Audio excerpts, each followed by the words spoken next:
I Speak to the World TV reality show.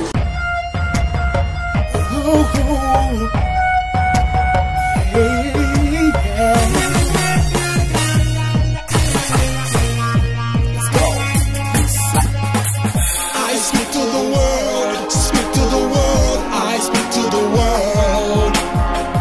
I speak to the world, speak to the world, I speak to the world.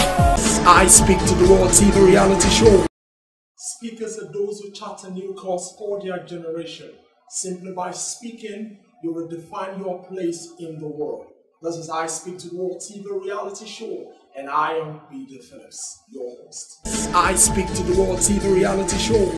The aim is to develop these young personalities through public speaking and at large engaging them on how they can champion a cause or a new idea in our society. We're going for a short break now, and when we return, we'll be hearing what the contestants have for us for today.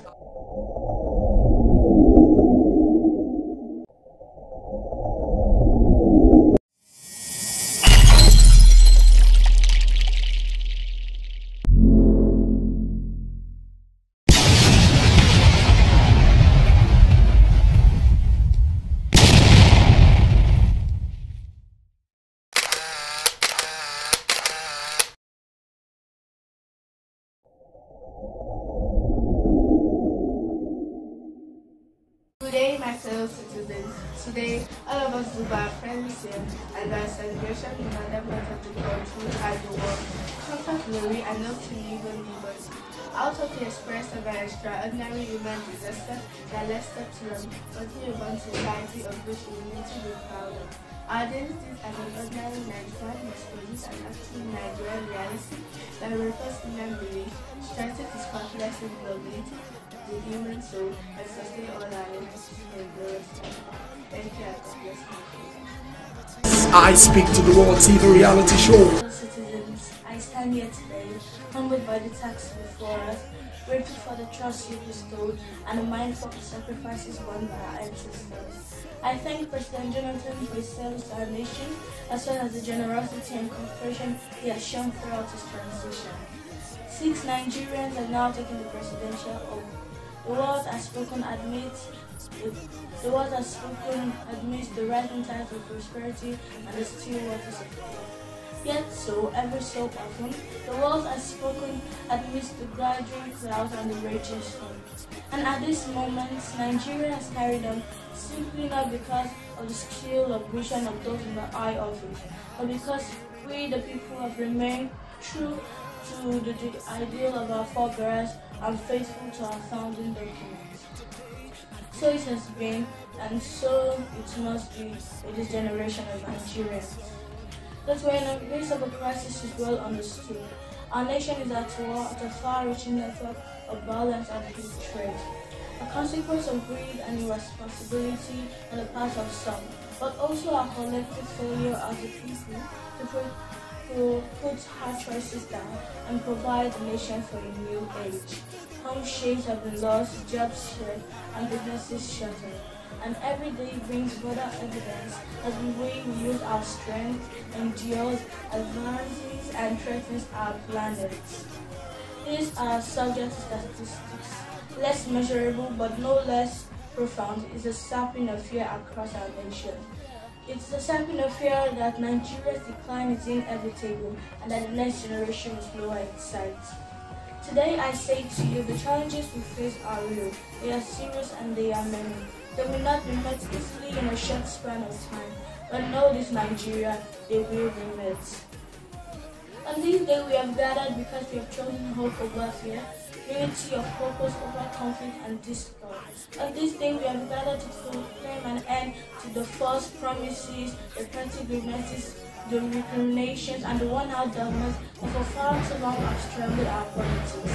We are a young nation, and the words of the Holy Book, it is time to put away these childish things. It is time to bring back our timeless spirit, to choose our better history.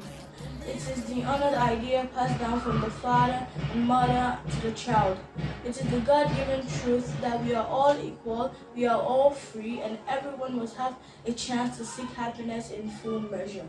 And time again, these men and women have sacrificed and worked till their hands tore open.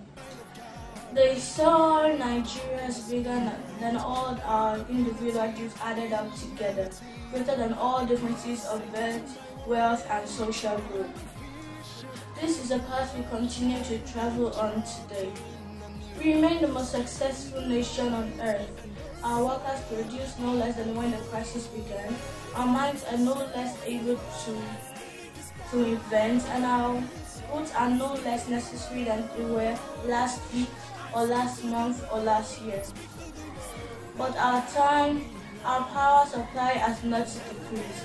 But our time of standing down, of putting forth selfish interests, surely that time has passed away.